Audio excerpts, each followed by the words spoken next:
Electricast. I was never really a runner. The way I see running is a gift, especially when you have stage 4 cancer. I'm Anne. I'm running the Boston Marathon, presented by Bank of America. I run for Dana-Farber Cancer Institute to give people like me a chance to thrive in life, even with cancer.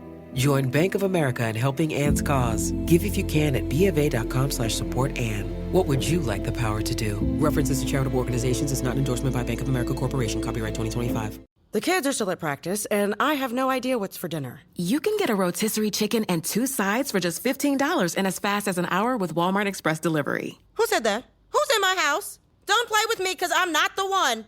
It's just your friendly Walmart announcer. This is a commercial. Oh, okay. You were saying dinner for a family was just $15? Yep, it'll be at your door by the time you get the kids home from practice. Order now. Welcome to your Walmart. Subject to availability, restrictions and fees apply. Now that was a helpful commercial.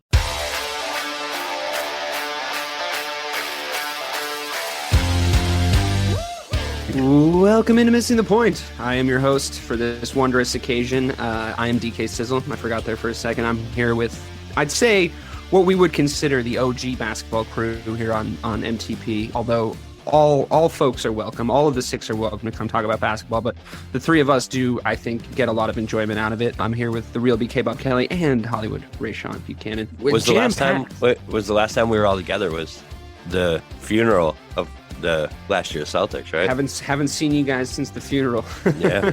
Yeah, I mean, we've done some other shows, but yeah, on this subject matter, yes, this is the first time we've been together since the Celtics unceremoniously were bounced out of the NBA Finals by the Golden State Warriors, and that's what we're here to talk about. We're here to talk about basketball and the goings-on in the world of basketball, of which there is quite a lot. So we are going to start with the Celtics, as we are, a sort of a New England-flavored podcast, a little Boston macchiato, if you will. But we are going to go on to talk about the obvious elephants in the room in the world of the NBA. And if you don't know what we're talking about, stick around, because there's some fun stuff going on. The issue with this show today, guys, is that we're going to talk about the Celtics, and we're going to talk about what constitutes them as a good or not good basketball team, and what they need to do to get better, and what they've done wrong and what they've done well. But the majority of what we're going to talk about today is actually got nothing to do with fucking basketball, which always annoys me when people put me in that chair to talk about shit that, we really just wanted to talk hoops. But today we're going to have to talk about a bunch of other shit. I'm sure it's going to still be interesting, but let's at least start with our favorite sport and the association that runs it, the National Basketball Association, and our favorite team, the Boston Celtics. Now, longtime listeners of this show will know that we have differing approaches, Ray and I, and Ray and Bobby, and Bobby and I, to watching this Celtics team. I like to think I'm somewhere in the middle of you two guys, Bobby being this sort of eternal optimist and Ray being the eternal pessimist when it comes to the Celtics. Both, I think, for good reason. But Ray, I'm going to start with you because, you and I have had sort of fractured conversations via text about where this Celtics team is and where they're going. So on a broad level, talk to me about the holes that you've seen and why you think they're there. I know specifically we're going to talk about rebounding and defense, but when you talk about the defense, are you worried that it is an Ime isn't here situation, or is it because it's not as if the personnel has really changed that much, or is it because we're not getting rebounds, or what do you think is going on in Boston right now? Honestly, I think it's an effort thing, right? And I think your effort controls so much of what goes on. So whether it's on defense, whether it's on offense, once again, the offense has been fine, and we've talked about what has gone well offensively, but, rebounding is effort. Guarding your yard is what they call it, is effort. So the effort hasn't been there on certain plays, but I also think it's tied to them playing long minutes so far. Like 2 out of the 7 games, which was back-to-back with Cleveland, has been overtime, right? So I think the Orlando game was overtime too, if I'm not mistaken. So the fact that they played so many minutes so early on, and obviously it's a shorter preseason, obviously the offseason turmoil with losing Ime Udoka, even though Joe Mazzulla was there as an assistant, he obviously was trying to implement what he's looking to do. And right now, currently, once again, we're not saying what it's going to be at game 82, but right now it's currently constructed. He is in over his head, if you ask me. And like I said, between that and then, like I said, between the lack of effort on the defensive side of the ball and just a personnel issue too, right? It's a personnel thing. Obviously, when you miss Time Lord, there's a lot of things that add to what was happening. But yeah, it looks bad, and I have been pissed, to say the least, and I'm pretty sure I'll get pissed as we continue to speak about that, because there's a lot of things they need to work on that side of the ball. But no, just my initial thoughts is that to me is what's been happening with them thus far. Yeah, I mean, I agree with you in the broad strokes for sure. I think that the thing that's annoying me the most is you saw how up on them I was when we were first kicking the shit out of the Cavs in the first game we played against them. And I think what's clear is that not only has Jaylen Brown gone up a level, but the partnership between him and Jason Tatum has finally gotten to a point where that we've all sort of been waiting for, where they kind of play off each other perfectly now. They're ending every game with like a similar point total and points scored in different ways. They're both, I think, playing defense at a higher level than a lot of superstar wings would in this league. And I wish that the rest of the team would help them out a little bit more. But you did say something interesting, and that is the absence of Time Lord. Bobby, you and I have talked about this, sort of touched on this sentiment at this point in the season and at this point in the construction of this team. Rob Williams can't really be relied on at this point. The problem with him specifically, I think, is that when he's out there, he's so fun to watch. He's so effective. He's such a big part of why we're good defensively, why we're much better on the boards. But also he's just such a great player to watch, and it's hard to, I wouldn't say turn on him, but it's hard to start to have the conversation. It's a difficult conversation to have where we just sort of have to go on the facts. And the facts of the case is he's just not there when you need him. We need him right now. We need him to start this season and set a good precedent. And we needed him at 100% health in the playoffs last season. And he just clearly wasn't at 100%.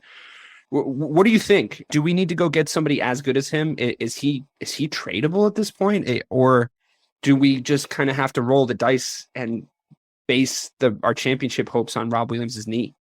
I mean, I feel like that's what the organization kind of put us in the position to do, and it's been like this for a few years where, listen, when Rob's in there, there's no doubt about it. They're one of the best defensive teams in the league. You saw it at the end of last year.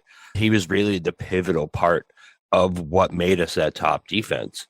But at the same time, it just seems like we're putting our eggs in the same basket every goddamn year. And those eggs come out broken every single time. You know what I mean? And it's so glaring that we're missing his length. We're missing his rebounding. We're missing so much when he's not in there.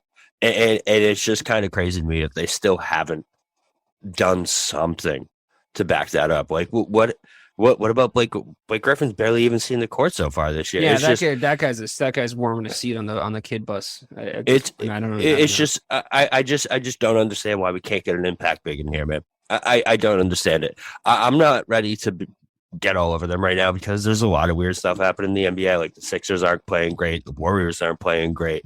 Obviously, the Lakers are 1-4. That's a whole different fiasco. But it's very That's not early. That weird though. I can tell you why. It's pretty on point, yeah. But it's very early, and I feel like there's a lot going on for this team right now for them to put that extra effort up that we saw last year. You know what I mean? With the whole Ime thing, having a new coach, Jaylen and Tatum are pretty much the entire team right now. The rest of the supporting cast is absent most games. Brogdon's been pretty good, but it's early.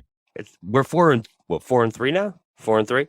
Yeah, and 4-3 looks really different than 5-2 though. You know what I mean? Does. It's one of those score records where it's I would have really liked to be 5-2. But two of the losses were in overtime, and they're games that technically last year both wins one of those games, right? Yeah, both had terrible refereeing decisions right at the end, which is, but don't put yourself in the position that for the rest of the game for you. You're not going to bitch about the rest.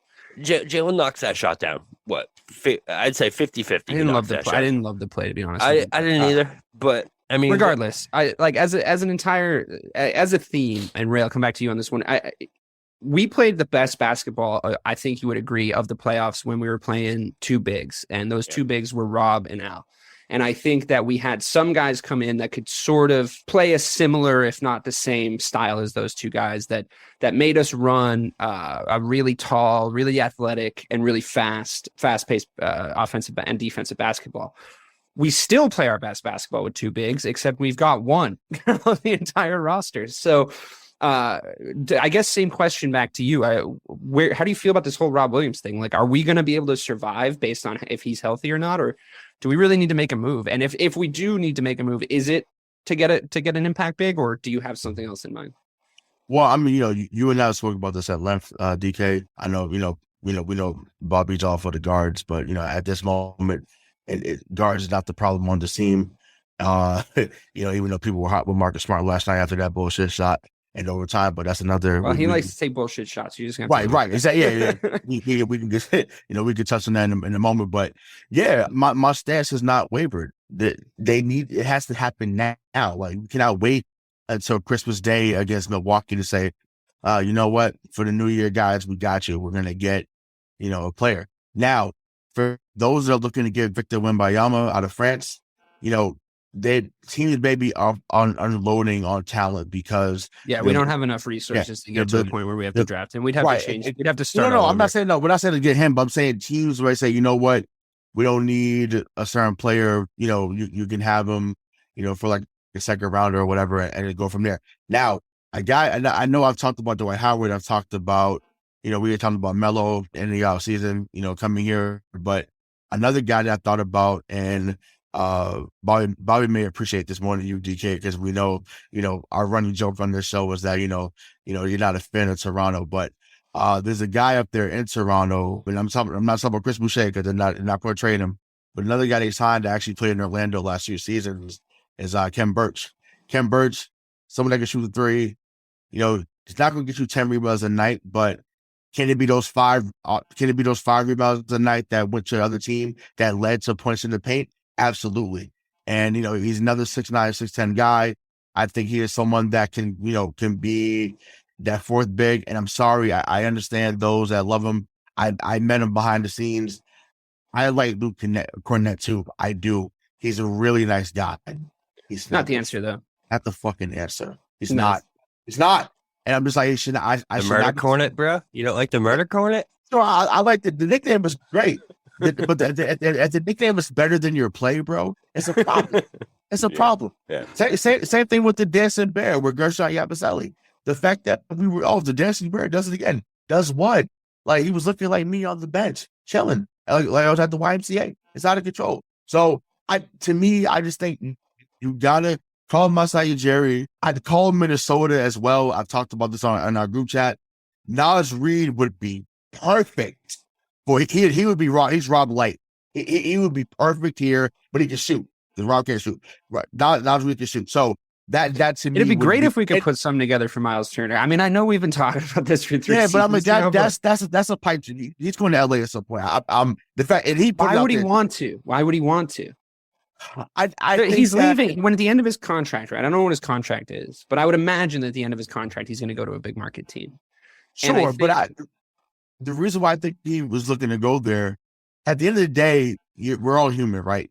You want to go where you want it. So the fact that it's been put out there from Woj and Shams and any other media pundits that's talked about that's plugged into what LA is looking for and what they're willing to give for as picks, like or as players, like you want to go where you want it. And Indiana has had him on the trading block for several 6 years. I wish he subscribed to this podcast because he would feel very wanted by me over the last few seasons. Yeah, no, I mean, for sure. We would love to interview him, but I just think that's really where that premise comes from for him. And yes, that would be at the top of the top, creme de la creme. Because to me, it's like Rob is him light. You know what I mean? Like it's we're not getting like a Rob light. We're getting, and I would fucking trade Rob for him in a heartbeat, to be quite honest with you. But I think I agree with you that we're probably not going to get the Jared Allens or the Miles Turners or the Pascal Siakams of the world on the team. I get that. Yeah. But what about Bol? Well, I mean, he was here, right? Yeah, but like, let's go get him back. He's like way better now. Yeah, no, I mean, me personally, I'm all set. Really? He's huge. Yeah. His rebounding numbers look good.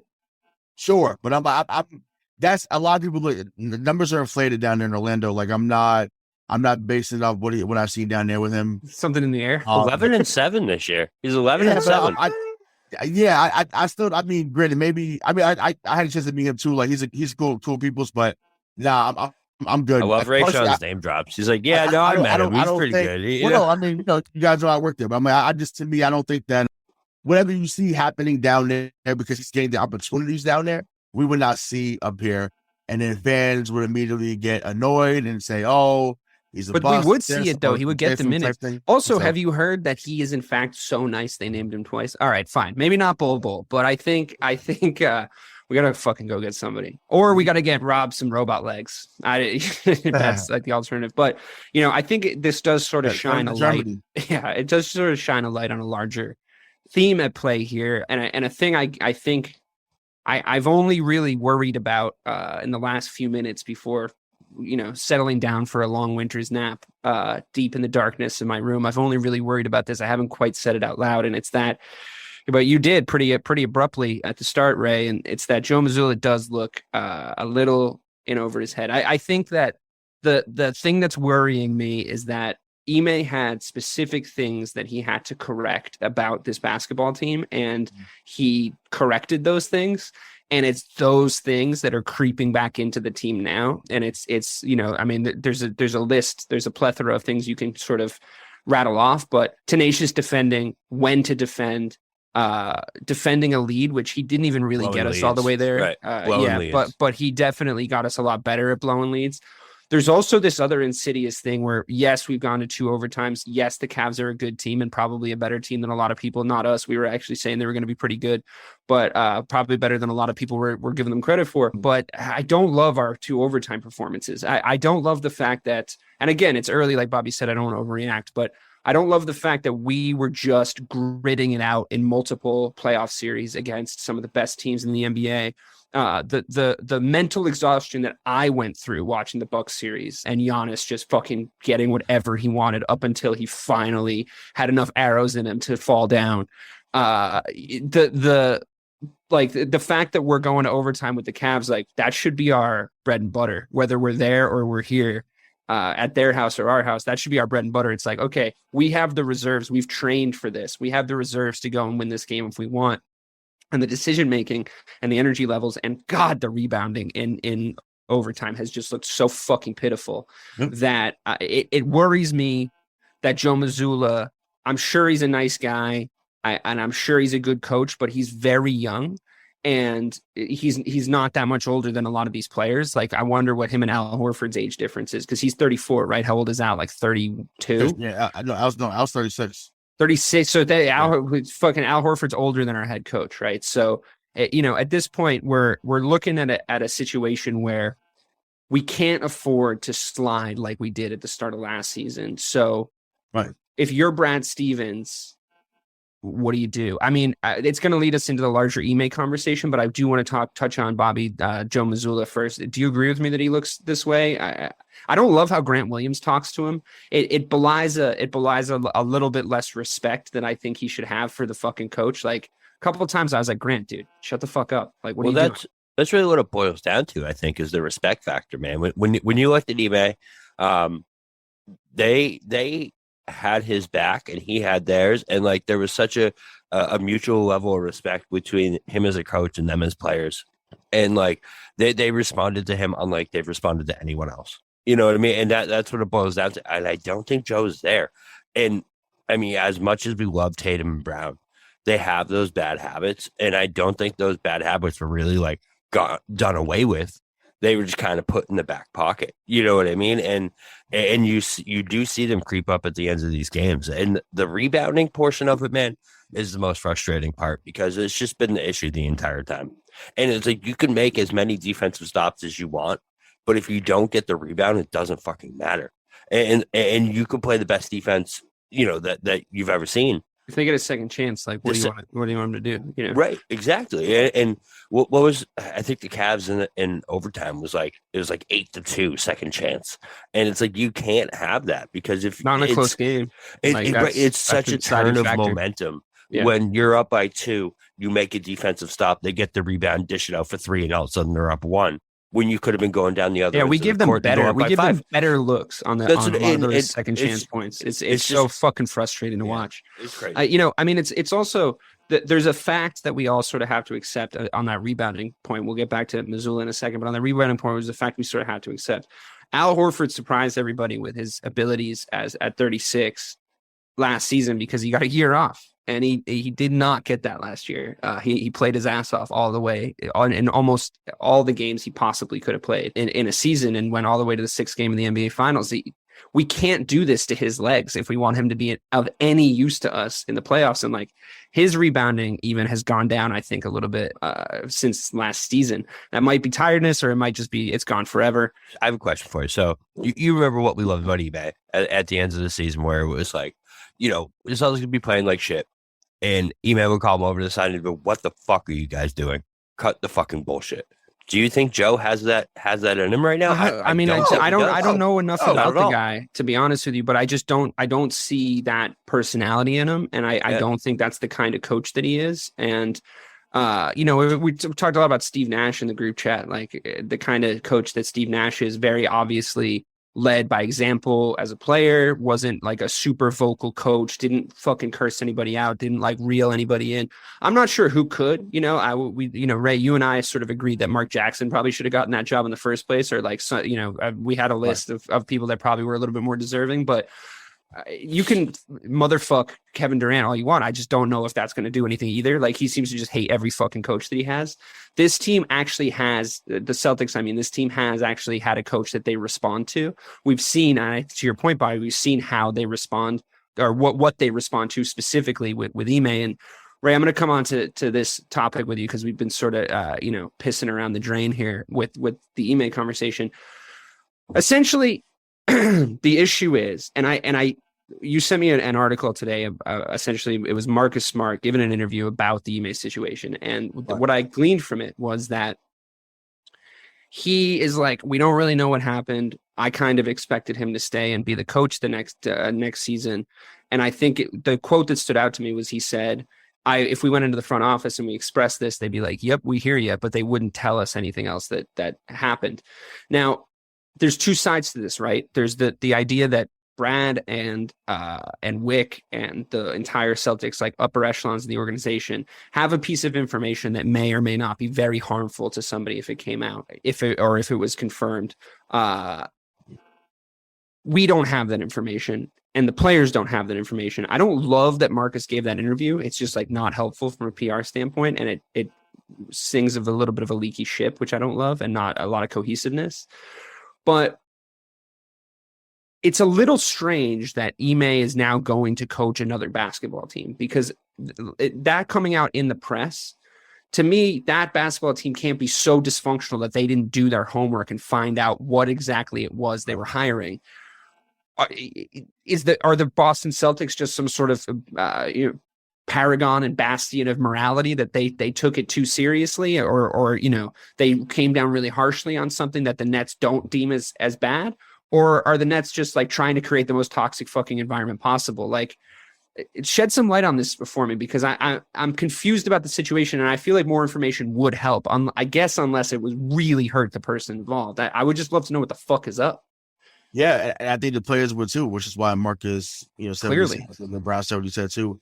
And I know what I love that he said that. Put the fucking pressure on him, but make them look like the bad guy if that's the case. Because my thing is, why would you not at least tell the people that are there? What you're telling them? I was a little surprised that they didn't know. That's my thing. Like, you could tell Smart, who's the captain, tell Tatum, tell Brown, and whenever, if you just want to tell the starters, fine, and then whatever they get out or whatever, cool. But it's not like it was going to be like, well, Marcus Smart leaked it to Woj, and the next thing you know, we're talking about on ESPN. I just think that, I feel like a part of it is Brooklyn trying to be a little bit toxic too. I do. Just like when they put out there about the trade rumors, trading. What a fucking dysfunctional family they're going to be, huh? Yeah, you know what I'm saying? So I just think, to me, that's a little bit what was going on. But at the same time, how do you get to a point where you're now looking to get something back in return?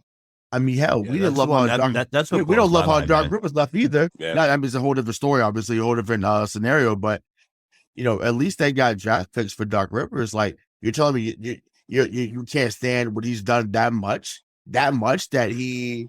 You do. The only thing, I see your point. I genuinely do, and I said it early on in the Nets trade rumor, I guess hiring Ime rumor circus to you guys. But just to play devil's advocate for a second, I wonder if they deemed it worth it to them. First of all, if they were surprised that the Nets wanted him at all, knowing what they know. And which again, I have no you're sitting here fucking speculating. You're playing a speculation game on both sides of it. Like it could be a 1 and it could be a 10 and it could be any number in between of like severity. And it's impossible to form an opinion on it. But just to play devil's advocate on that point about not getting draft picks back, what if it just benefits them that they don't have to pay? Like he's fired. They don't want to be on the hook for the money that they owe him. They essentially can keep him tied to his contract, which I'm sure includes a non-disclosure agreement. And they want to fire him, but it was like complicated to fire him. And this just made their lives like a lot fucking easier to just be like, oh, you want to go to Brooklyn? See you later. Now he's out of the building. And I could see that from a business standpoint making sense. Maybe not from a basketball standpoint. Right. It goes hand in hand though. I guess it does. It's like, it is sort of the central question we're asking though, right? Is, did the Boston Celtics make a judgment call based on this guy can't be the fucking coach of our basketball team? Because if the world knew what we know, it would be way more harmful to the team and the future of the franchise and the organization than if we just act on it now. Or the opposite sort of question, which is, did they sort of say, oh, he's suspended for that. That's bullshit.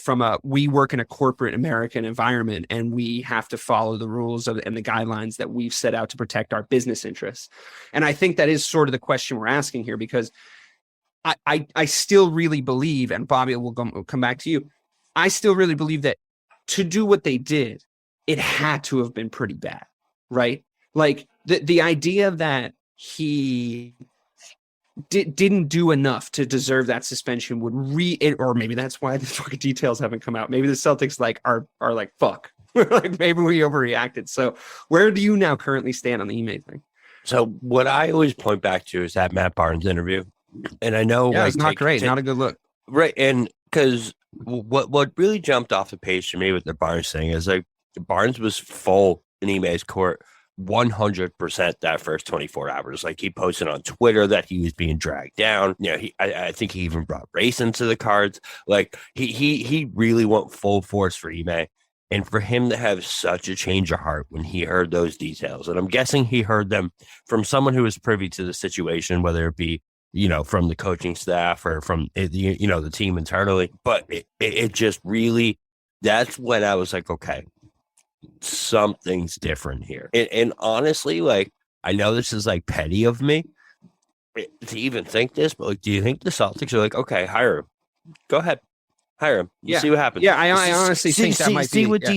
See what details come out within 24 hours of you hiring him. We'll let you take do it. Right, yeah. Do it. I fucking dare you. Do it. That's do it. That's what I honestly like. I know that sounds super petty, but like, would you be surprised if that's what happened? You know what I mean? And all of a sudden they have to suspend Ime, and it's right. So I just think I just wonder so if much it comes more to out. the situation. I wonder if we Woj. By the way, just saying. I mean, I don't do his job, and I think it's very difficult to scoop stories in sports, and it's highly competitive. But the fucking basketball reporting on this topic specifically was fucking awful. Piss poor, and it was piecemeal, unconfirmed bullshit at the start. It just only went to speculation after that. And I think to just, Woj has that very matter of fact way of reporting, and I think that did not benefit him at all in this scenario. Like he was like, this is the case, and you believe him when he says shit is the thing. So everyone just starts to go on that information, and it's like, maybe it isn't the whole story. But I wonder, because he hasn't signed with the Nets yet, right? As of right now it's 9. Oh my gosh, it's 9/11. It's 9/11 on the East Coast here on Thursday night, at the time of recording, and he is not the Brooklyn Nets head coach at this point. The story that he was gonna be dropped on Monday, right? So Monday it was, and this was like Monday morning, Monday afternoon. Monday it was, by tomorrow. That's Tuesday. Then it's like, probably in the next 24 to 48 hours. Now it's, I haven't heard shit. So I wonder if it's, we're going to sign him. We pretty much know everything. We're good to go. It leaks, right? It comes out. And then the Nets go like, all right, let's get the full disclosure on like everything that went down. And then like, cause they need to, right there, it gets to legal. It goes from, okay, we're gonna bring Ime in, the general manager, and the players have signed off on it, and everybody's like, yeah, we're gonna get Ime Udoka, it's gonna be great. Then legal gets involved. They go like, yeah, let's just like figure out the contract, just make sure there's no liability issues for the Brooklyn Nets as an organization. Then they get the information that the Boston Celtics have on why they suspended him for a year. And then they go like, yeah, no, we can't fucking hire this dude. That seems super likely to me, to be totally honest with you. Well, to add on to that, and like I said, it may be a segue to what we speak about next, but how do you consciously make that decision if there's more, but did what you did with Kyrie Irving today? Oh yeah. Oh yeah. I mean, perfect. Honestly, that's my thing. And once again, I get from a basketball standpoint, I listen. Sure, he can coach his ass off. That's not the debate. But from a moral compass, a moral ground, whatever word you want to use, how do you consciously make that decision? But and do what you did with Kyrie Irving? I have a rebuttal to that. I genuinely have a rebuttal to that. They fucking didn't do the right thing with the Kyrie Irving decision. They were fucking late. That like this shit's been going on for fucking like their PR they were fucking late to the fucking suspension. They didn't suspend him for fucking long enough. Yeah. They didn't come back out for they did all right. So let's just set the context here for a second, just before we go down the fucking railroad. Let me just. I got a lot on this. I know.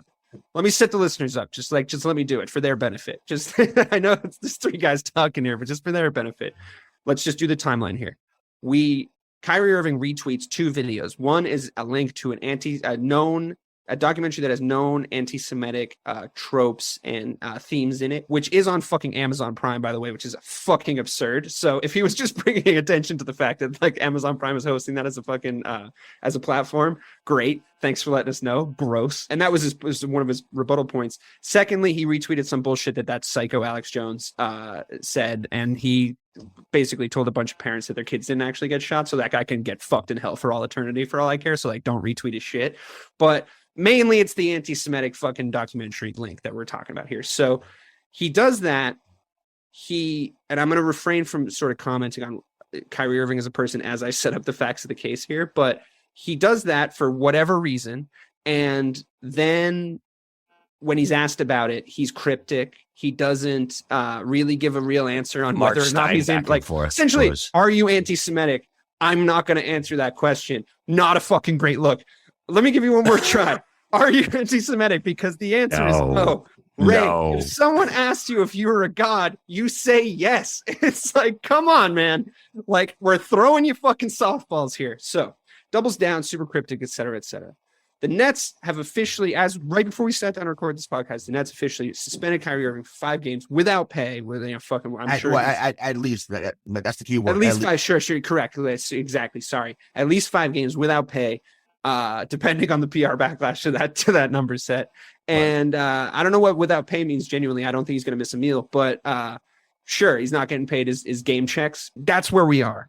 Essentially to me, and I don't want to go overboard, but essentially to me, that is very simply boiled down to the sentence, Kyrie Irving is an anti-Semite. That to me is just like a fact to me now, because if you don't say no to that question, that's what you fucking are, right? I don't think, and I this is a bold prediction, I don't think Kyrie Irving is a Brooklyn Net in February. I don't think Kyrie Irving is in the NBA in February. That's honestly the direction I think this is heading. It's a fucking disaster. Having watched everything, Kyrie saw everything that has been happening with Kanye West over the last few weeks. These are giant fucking platforms these guys have. That's what blows my mind. Is like, listen, Kyrie, you saw what Kanye went from idolized, like #1 media star to canceled. Gone. His school got fucking shut down. Like everything about Kanye is done. Yeah. He's done. And you think that like this is the route that you're gonna take? Like it's wild. So Ray, you're sitting there. You've watched all the same shit we've all watched, right? We're all tuned into the same pop culture TV station. You've watched Kanye say all the shit he said. You've watched fucking Kyrie Irving play all last season, only the fucking away games because he won't get the fucking COVID vaccine. You've watched him now double down on anti-Semitic fucking bullshit. You watched him fuck your team up. Like, how do you feel about Kyrie Irving right now? So it's like I said, it's a loaded question. Yeah. I'm sure there's some complicated through lines. I think, yeah. I think about to the show that we did, because I think we were all on with Abby Chen that night, and she had mentioned about how how philanthropic he was, and just really when he was in a great mood, just how how much of a nice individual he was. And I bring that up to say he has contributed to WNBA, he has contributed to HBCU, he has given homes to people that need homes. My issue with him has been he has never allowed that to be the main narrative about him outside of basketball. It is okay to have the intent to inform, but to me, this is the classic version or classic case of intent versus impact. Your intent may have been to inform. Your intent may have been to have people be, reading into what you're getting into and try to follow you on your journey to seek truth, or whatever you feel that your truth is. However, when you do not vet the sources, this is the backlash that comes. And it's not just him that didn't vet the sources, it's also the team on Amazon. So I'm glad that you highlighted that as well, Dave, because I know that's been something that's been said on Twitter all day. Well, what about Amazon, and what about this? And it's like, look, at the end of the day, both parties are equal and spewing this vitriol. So to me, the apology and I put it in quotation, the apology that came from Kyrie, we should get an apology from Jeff Bezos as well, because once again, it's quality control. Don't tell me that you don't know what's coming in and out of your platform. So the fact that it came down, the fact that you did not vet this source to say, well, you know what? I know this is being put on our platform.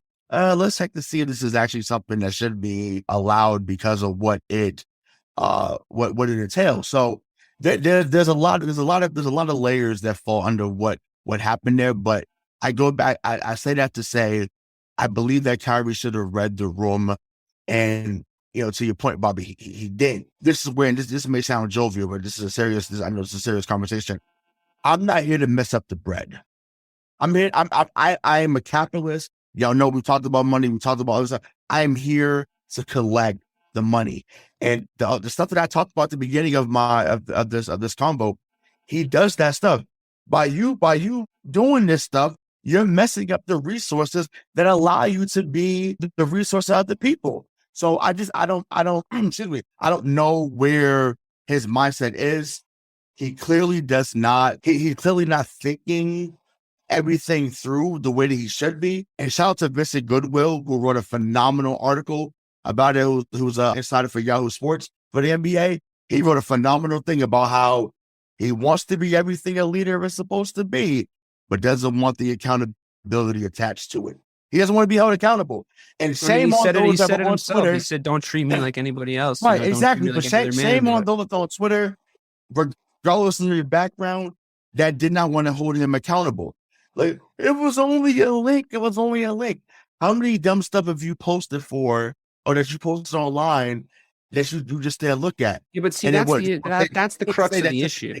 Nobody's mad I don't think. Maybe some people are, I don't know, but I'm not personally pissed off that he tweeted a fucking link to the film. The damage isn't done when he does that. The damage is done when he calcifies it.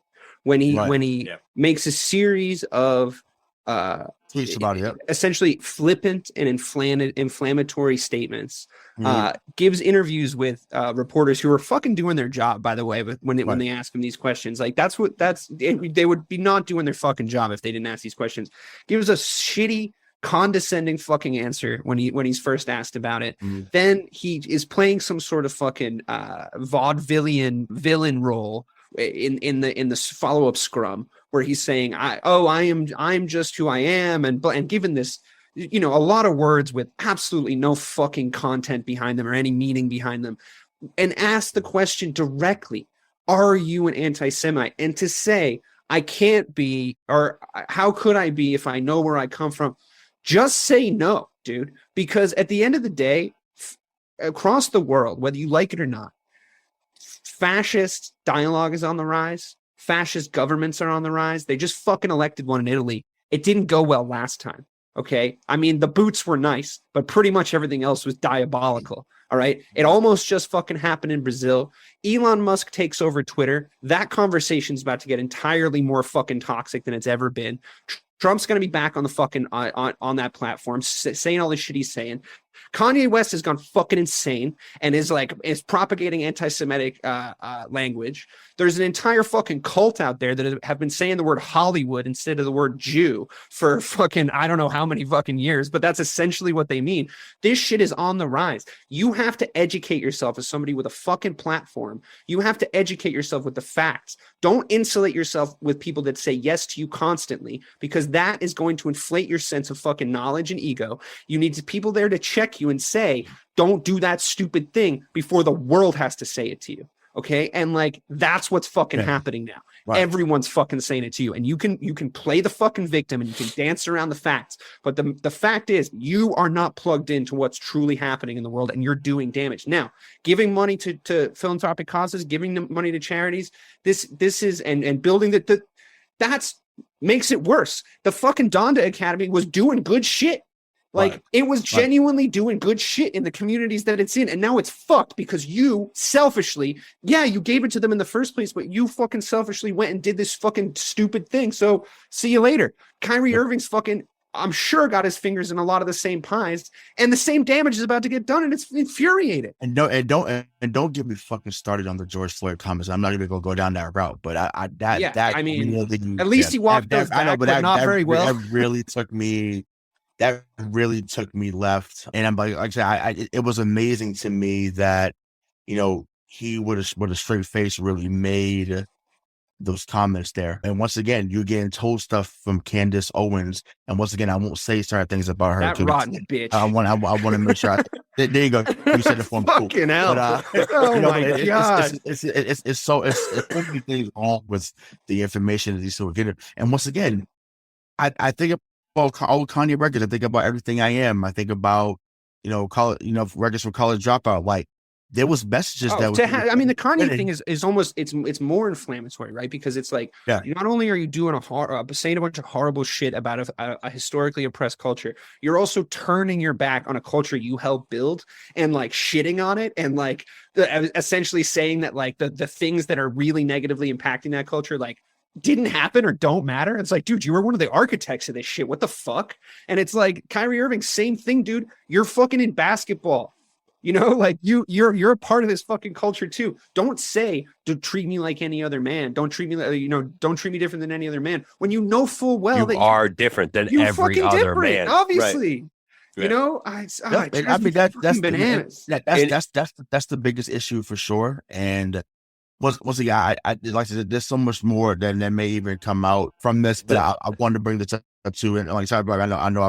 The double down to me is what's even crazier is like, even after the donation to the organizations and the two, the press, right, quote unquote, the press releases that came out, the joint statement from Kyrie and the Nets, you're still gonna come out and say the bullshit that he did. You know what I mean? It's like, bro, I thought it was over. I thought it was like, okay, they came out with the statement, the PR finally took over. It's gotta be brushed under the. No, Kyrie wouldn't fucking let it happen. He just wouldn't let it. Adam Silver, what are you doing? Adam Silver's Jewish, right? But how did it take that long to get to that? Like, it might honestly be a fucking tougher spot to be in for him, though, to be honest with you, because he can't seem retaliatory. Like, that's somebody in the room is saying that to him right away. It's like, dude, give this fucking dude enough rope to hang himself just for the first few days. He's going to. Because he's fucking going to. It's like that's like, he's saying stupid shit. He's going to continue to say stupid shit. You just pick your moment, which I think he might have a little bit. But on the other hand, if I was him, I would have been like, excuse me, can you get him on the phone, please? Like, what the fuck? And the last thing I'll say is, unless you want to go further, and this is from my boy G, so he said this to me earlier. He was like, look, we have to, as someone who was part of a group that had been demonized and put down for 400 years, as we know, don't put down other cultures in this process. Yeah. Just because you believe that, they're rich and they run everything and they do this, like, we know as Black people, we know what it is to be villainized. We know. So why bring that on another group of people because they're mad about how Kyrie and Kanye being attacked, especially when they're not in the right. It's one thing if they would write about something, but they're wrong. They're wrong with what they said. They're wrong in how they approached it. Once again, intent versus impact. Once again, in their mind, they may have thought, okay, I'm going to do it like this, but that's not how it was received. So it can't just be like, well, because they look like us, we got to make sure we protect it. And the same thing, it goes back to the OJ shit. Well, we know OJ did it, but we don't want him to go away for X, Y, and Z reason. He killed Nicole Brown. Like that's he killed her. It wasn't like sure. It wasn't pretty sure. People say, it's the son of no. He went into the crib, did what he had to do. Went to the Bronco. Was like, he also, the Black community owed him fucking nothing at that point. He didn't want to be Black until it was convenient for fucking OJ to be Black and the fucking case. So like, whatever, dude. Yes, right. Okay. He's on Magnum PI and shit. Yeah. And it's funny that the thing. But no, but you know what I'm saying? Like, it's wild. So it's just like, don't be what you have hated for years. Hate cannot. You cannot show hate to another group when you've been the person that's been hated on for as long as you've been on. And it's just that simple. I feel like ignorance is such a big piece of this too, because like, listen, sure. if you can recognize where you're at in life and where the world is and the world around you, and react to that, people will see you so differently. But right. for Kanye and Kyrie, both of them, bro, Kanye doubled down on this shit after his life was ruined. And he's still coming out saying the same exact shit. Kyrie's doing the same fucking thing. And it's just, it's just mind blowing to me. And I feel like it's mind blowing to the Nets. It's mind blowing to the NBA. Cause they're just like, bro, what is actually happening? You know what I mean? That's like what in your brain honestly thinks that this is where we're going? I know. I genuinely think I know what's happening to Kyrie Irving's brain. I think Kanye West is an entirely different kettle of fish. But here's what I genuinely think is up with Kyrie Irving. I've watched this dude since his rookie year. I've been around and inside the fucking Kyrie Irving conversation for a long time. And quite frankly, up until this point, I've been one of his biggest defenders. And I think you guys can fucking back me up on that. Yeah. Because all I ever really gave a shit about up until this actual damaging how good at basketball was like, I was like, I don't know, but he is really good though. Like that was just my whole shit. The entire fucking, because I just love ballers, and I really did like watching him play basketball when he was in his heyday. But I think what it is that he, like I said earlier, he's insulated himself with people that just say yes to him. And somebody told me that I think Kyrie Irving's probably like a smart guy in some areas of his life, but somebody once told me that conspiracy theorists love conspiracy theories because they've never been the person in the room with the most facts about something before. So now they are, even if the facts aren't real and they've made them up, they can be like, I'm saying with certainty, and there's a community of people that also believe this. I'm saying with certainty that I'm right. Based on this random evidence, you're just too dumb to find. So I get that vibe, unfortunately, from Kyrie when he talks. He's so enlightened. He's so much fucking smarter than me. And he has all this information I don't have access to. And it's fine if it's don't get the fucking vaccine because there's aliens in it or whatever the fuck he was saying. And it's fine if it's I think that I was the great leader that I was because of LeBron now all of a sudden or something less harmful to that effect. Whatever.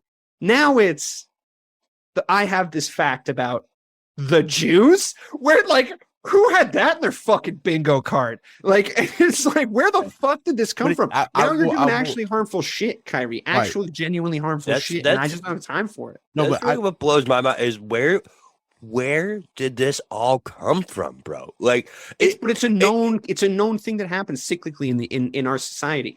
Every 100 years or so, we decide to blame the Jews for shit. Like, it's fucking their fault. Like, you're looking out and look out your window and tell me what the biggest fucking church you can find is. Because there's giant fucking mega churches spotted all across the South and all across the Midwest, not built by the fucking Jews. There's a bunch of fucking agendas going through the House and the Senate right now that aren't Jewish nationalist fucking agendas. Like, there is a fucking religion in this country that is helping shape the fucking structure of the country, and it's not Judaism. Jewish. Yeah. Okay, so that's real. you know. I will say this because about just the vaccine thing, because obviously that's been a hotbed issue since 2020. The only reason why he's being looked at as a genius in that regard is because of what's happened now in New York, and they've realized or they made whatever statement they made about now they're bringing back people to work and they're hiring people. He looks like a genius in that case. There, he's he goes from that to the vaccine doesn't work. Right, I'm not here to argue those that say it. That's not what I'm just saying. In people's minds, he's going to be looked at as a genius because it was like, oh, like, you know, he went through all that and he'd have to go through ahead all of the curve. Oh, fine, whatever, cool. But I will say this: it's like, bro, you're not Muhammad Ali, you're not Harry Belafonte, you're not Fred Hampton, you're not. I don't know if I said Jim Brown, but you're not Jim Brown. You're not Kareem Abdul-Jabbar. You know, you're not Angela Davis. You're not Phoenix Shakur, which is Tupac's mother. You're not any of these people that really was out on the front fucking line on a regular basis for the betterment of Black and brown people. You're not even Colin Kaepernick. Are you willing to sacrifice? Because now, motherfucker, you about to find out now. You want. Oh, yeah.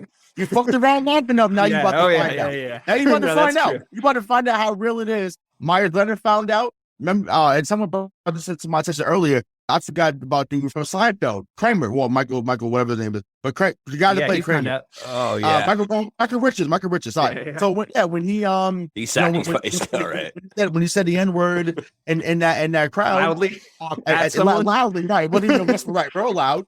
Was clearly he was clearly comfortable saying it. It was the fourth. It was the fourth time that really drove it home. You know, right? It was exactly right. Yeah, he said that before. Yeah, for sure. Too fast. Yeah, for sure. So it's just like I brought those up not because they were white, but I brought it up because it's like, look, the words that you say, the things that you share matter. Myers Leonard was on a fucking Twitch game or whatever. I don't know Twitch that. He's playing Call of Duty. Playing a video game. Yeah, he's playing Call of Duty. Is that what he said? Vanished. Gone. He's not in the league right now, right? He's gone. No, not even in the league. Gone. Once again, he's at the time that Kyrie is, so obviously that helped get them, you know, out of there. Yeah, but I don't see Kyrie Irving being an NBA player for as long as he should have been. I really don't. Sure. But there's other cases that, yes, have not get talked about. We talk about Joey Bosa. We can talk. Yes, there's other things that have not been brought up. I totally get that. This is not about selective, outrage or whatever. It's handling right or wrong.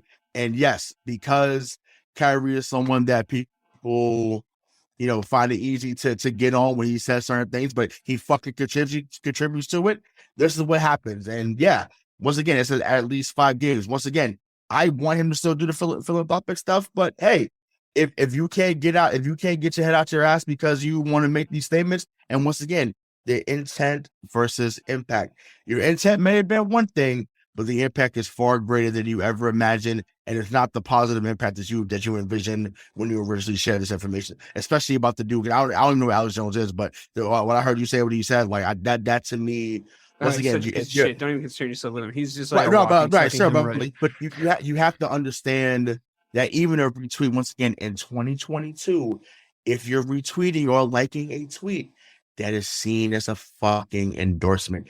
It's just it is. Simple. It absolutely is. That's what the reporter was trying to explain to him. That simple. That's what the reporter was trying to explain to him. That's known. That's a known thing. He's giving him the definition of promotion. You can't sit there and say, "Oh, well, how did I promote it? I just like the by accident." Oh, what are you talking about? No way, dude. Unless you just say your Twitter was hacked, bro. That's what everybody else always says. Yeah, but that's bullshit. We know that's not the case. I know, but like, don't double down. That's all I'm saying. I mean, what my favorite, honestly, what I think was an unsung part of this, these events unfolding in the last few days. What I think was a really important moment, and you might not think so, because like in our world of like we're basketball fans, we just like watching these dudes like chop it up about basketball and like fucking like rib each other and stuff. But how hard Charles Barkley and Shaquille O'Neal came out and said this, literally they were like, this idiot needs to get suspended. Like, and I was like, oh, because to me, and I think to you guys, those are voices in the National Basketball Association that fucking reverberate. You know, regardless of the fact that most of the time they're fucking, especially Shaq. Shaq more even for Charles. Shaq's always mean something. Yeah, I agree 100%. I also I like Charles Barkley a lot personally. Like he's my favorite guy on the show. Yeah, so, like I like his perspective on things. I agree with him a lot. But either way, they both came out and they were like, "Fucking suspend him. This is fucking ridiculous." And I think because they're normally just trying to talk about basketball and just being like, yeah, we do this fun, awesome show that's like a companion show to like the product of basketball, which is better than all the companion football shows. And it's great. And we're here for it. To just turn around and say like, this guy's a moron. That was stupid of him to say, and the fucking league should suspend him. That's an endorsement directly from two figures, giants, really, in basketball, to give the NBA more power to be like, cool, like we got these guys on side. We got, then because that shapes the narrative and that shapes what people think. Because I remember sort of waking up to the news and trying to process it, and then hearing them say it and be like, yeah, right. Of course, that's what they should do. Like they immediately put into words what the actionable response to this bullshit was, which I think was awesome. Like I really enjoyed it. I do wonder, and I mean, and it's unfair to him, but he's the athlete of the generation that speaks up the most. I do wonder what LeBron thinks about it. I'm assuming we already know because the fact that they erased the episode of Kanye on the shop, the barber shop, the shop. So, yeah. So my thing is, there's no way he's looking to endorse Kyrie to come to LA now. Not the way that he protects his brand. No fucking way. No way. He is. Do you find LeBron performative sometimes in that way though? Like I think that when I heard that he I think it's genuine. I think it's genuine. The only thing where I was like, he was a little shaky on, and I get it because it's fucking China. Was it something with Darren Moore? Yeah, well, that's what I was. I wouldn't have said much either. I'd have been like, "Hey, go get them LeBrons. I appreciate you.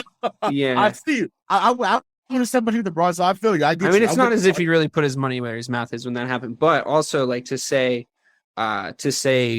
we're not going to air this episode of The Shop instead of we're going to air this great episode of The Shop where LeBron tells fucking Kanye that he's being a fucking idiot about all the shit he's saying about like everything. Because it was probably him sitting there going like, yeah, okay, all right, that's a little weird, but whatever. And then the producers being like, we can't fucking air this, right? Like that's probably what happened. You know why though? Because he thinks about shit.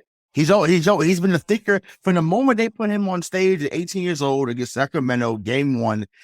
He has thought about him and how he is viewed, not only in the league. Don't you think he should come out and say some shit then? Sure, but I honestly, but once again, he's more cryptic than Kyrie. If you want to go there, to be honest, because he's a little more charming than Kyrie. It's like, oh, okay, cool. But to me, I think that was the statement by saying, oh, we're not going to air this, and then what happened with Dream Champs too. And honestly, Nori, I fuck with you, bro. But you wasn't feeling that way before the interview. Let that shit ride, Nori. And I'll just leave it at that. I'm not gonna get into that because that's I'll turn into a different person on his podcast. But Nori, do it. You should have just let that shit ride, bro. Like just like you don't have to be apologetic after the fact. Like stand on what you want to stand on. You tried to educate him in the moment. It didn't work. It is what it is. Leave it at that. I just. To end on a we've had some laughs on this show. It's been a good time. We've said what we've said and we stand by it. Fuck Kyrie Irving for what he did. But I just have to say, like any research you ever do into what caused the Second World War and the Holocaust and all that shit, it wasn't Hitler getting up on stage one time and being like, it's the Jews. And everyone was like, well, okay. And then they like went to the Second World War. It was years of slow build platforms pushing an anti-Semitic agenda, a them versus us agenda.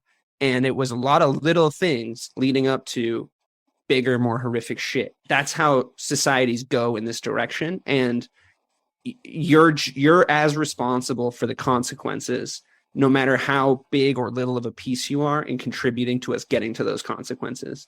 So you need to fucking educate yourself on what reality is. It's not a facts versus fiction argument anymore. It's the real world where real consequences happen to people that don't have $25 fucking million and a platform to say whatever they want. It's not cool, man. It's not fucking cool. Be cool, because it's not cool. Shut the fuck up with that shit. Seriously. It's too fucking far. And it's It's the internet dulls everything a little bit. You get so much information all at once that some things seem a little bit less serious at times, but that's fucking serious and it's not fucking cool. So we here at Missing the Point absolutely do not condone that fucking language, and that guy can thoroughly go fuck himself. Thank you guys so much for listening. Have a great evening.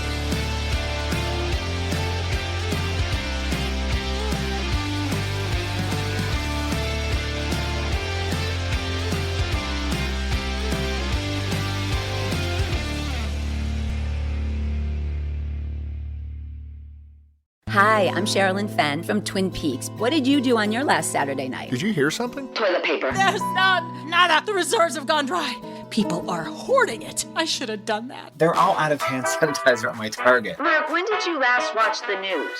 We are getting reports of forced quarantines in China, Japan, and now Italy. You're cutting onions in half and putting them around your apartment. Yes, exactly. It kills the COVID. Excuse me? Let's go, get in. Vamos, rápido. Have you ever driven one of these? Never. I'll drive, ladies. I've got the keys. Excuse me, I'm lost. I'm looking for my wife. I got turned around. Join me, Eric Roberts, Jennifer Elise Cox, and Ed Asner for The Last Saturday Night, an Electrocast podcast. You'll love it. Electrocast. Electrocast.